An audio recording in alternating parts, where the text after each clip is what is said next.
Muthia thutha wa Truphena Muthoni gwitiria andu maheho oro undu umwe na tutambi ni abunjire rekondi ya Kuhimbiria Muti ya Guinness World Records. 2 1 yeah!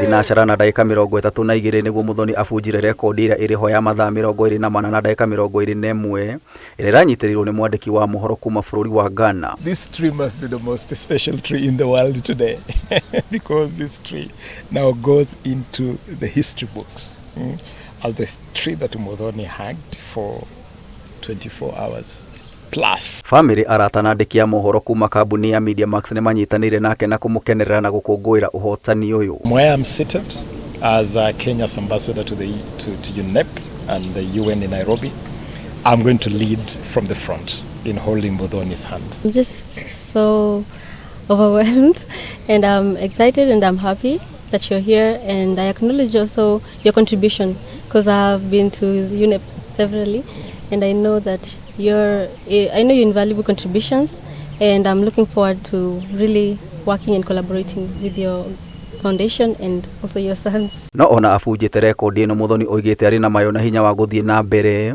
akenda kuiga rekondi yake ya mathaa 48 undu uria aratanyirwo gukinyaniria muthenya wa rucio mathaa-ini ma thinacara cia hwaini. Myself, I'm a mental health survivor, and I found solace in nature.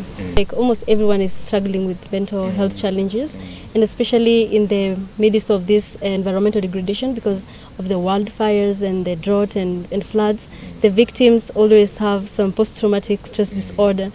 And so I wanted to share this message to the world so that they can embrace this culture of hugging the trees, because this is where we belong to the nature. Kambuni ya Media Max kugerera ceceni ya Kameme TV na K24 makoretwo mari muhari-ini wa mbere gukurehera magegania maya imwe kwa imwe ari njira ya kumunyita baru na gukunguira ucamba wake. Muthoni represents the incredible strength of our young people, the youth of Kenya, the youth of Africa. I look at Muthoni at the age of 21 and I can see an indomitable spirit. I can see the spirit of Wangari Maathai living through her. The love for the environment, the love for our earth, and also the special attention to the big challenge we are living with today of mental health. Kambuni ya Media Max ningi iri muhari-ini wa mbere wa kuhunjia bata wa kuramata na kugitira maria maturigiceirie. Family of Media Max, Kameme TV and Kameme Radio, you've done such an incredible job to beam this historic moment to Kenya and to the world. And this must be one of those very rare records captured live on TV. Mwezi wa mapenzi. Uhotani wa Muthoni ni kionereria kuri mundu o wothe ati kire giothe mundu angiciria no ahotane na kio. Ngiribotera Kameme TV kuma mucii munene wa Nairobi, Jeta Gitau wa Wanjikũ.